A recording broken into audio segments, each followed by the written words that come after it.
नमस्कार मित्रों।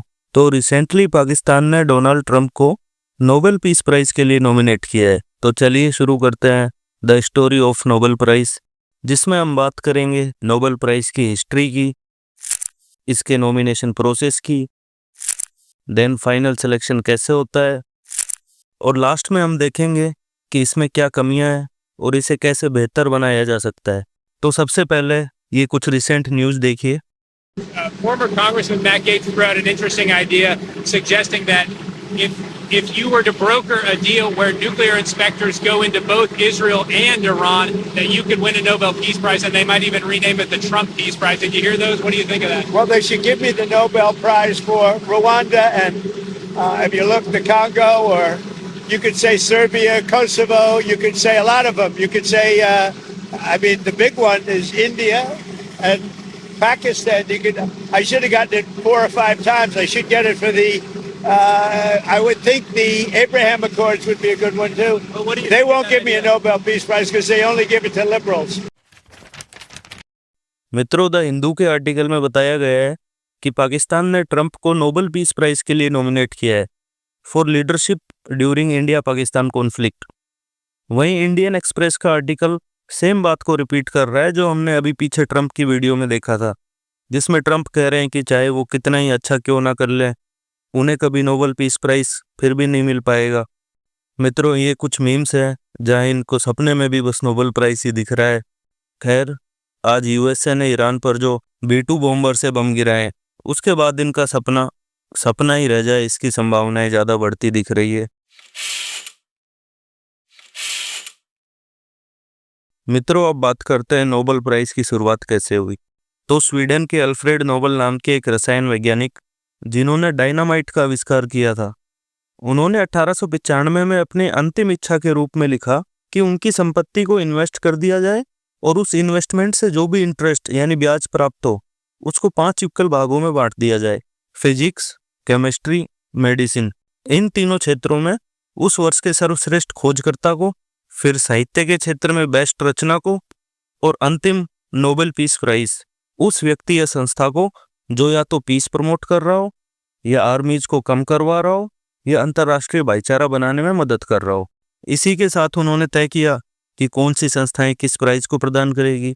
जैसे फिजिक्स एंड केमिस्ट्री का Nobel award Swedish academy of science द्वारा दिया जाएगा, मेडिसिन का Nobel award Karolinska institute of Stockholm द्वारा दिया जाएगा, और लिटरेचर का Nobel Swedish academy of Stockholm द्वारा। इसी तरह नोबेल पीस प्राइज देने के लिए उन्होंने कहा कि नॉर्वे की संसद द्वारा 5 लोगों की कमेटी बनाई जानी चाहिए जो यह तय करेगी कि इस वर्ष का नोबेल पीस प्राइज किसको देना है। इसके बाद नॉर्वे की पार्लियामेंट ने 1897 में 5 member Nobel peace prize committee बना दी। इस कमेटी ने 1907 से ये अवार्ड देना शुरू कर दिया।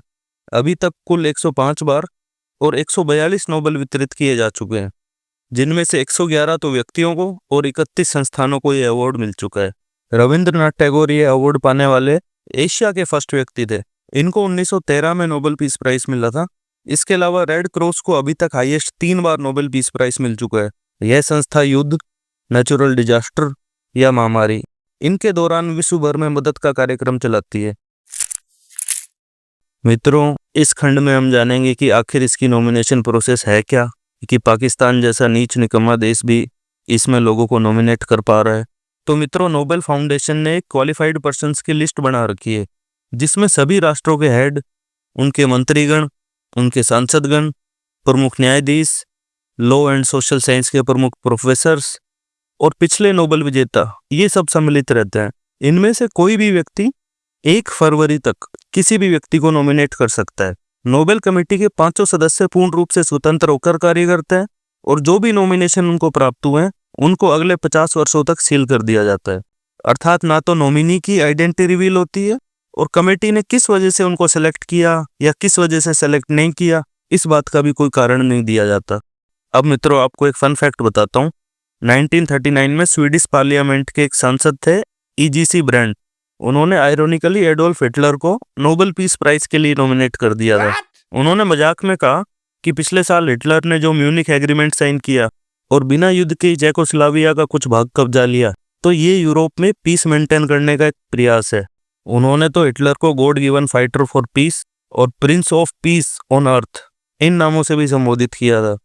हालांकि जब लोगों ने इस मजाक को मजाक की तरह लेना बंद कर दिया और लोग आक्रोशित होने लगे तो ब्रंट ने इस नॉमिनेशन को वापस ले लिया।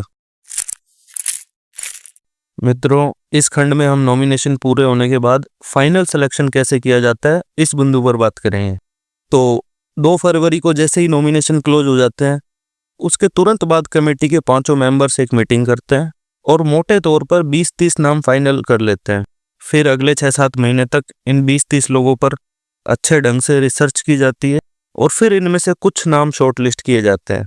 इसके बाद 5 मेंबर्स इनमें से किसी एक को अपना वोट देते हैं और जिस भी कैंडिडेट को बहुमत मिल जाता है उसे ही फाइनल कर लिया जाता है। इसमें अपील का कोई प्रावधान नहीं होता है। चौथे पॉइंट में मित्रों हम नोबेल सिलेक्शन प्रोसेस की कमियों के बारे में चर्चा करेंगे, जैसे लैक ऑफ ट्रांसपेरेंसी। चूंकि इसकी प्रोसेस एकदम सीक्रेट है और 50 सालों तक फाइल को सील कर दिया जाता है, तो इनके द्वारा किसी व्यक्ति को सेलेक्ट करने या रिजेक्ट करने इनका क्राइटेरिया ही पता नहीं चल पाता।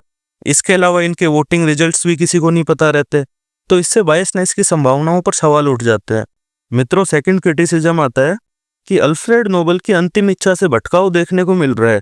जैसे उन्होंने कहा था, या तो वह व्यक्ति पीस प्रमोट कर रहा हो, या आर्मीज कम करवा रहा हो, या फिर इंटरनेशनल भाईचारा ऑन टॉप रखने की कोशिश कर रहा हो।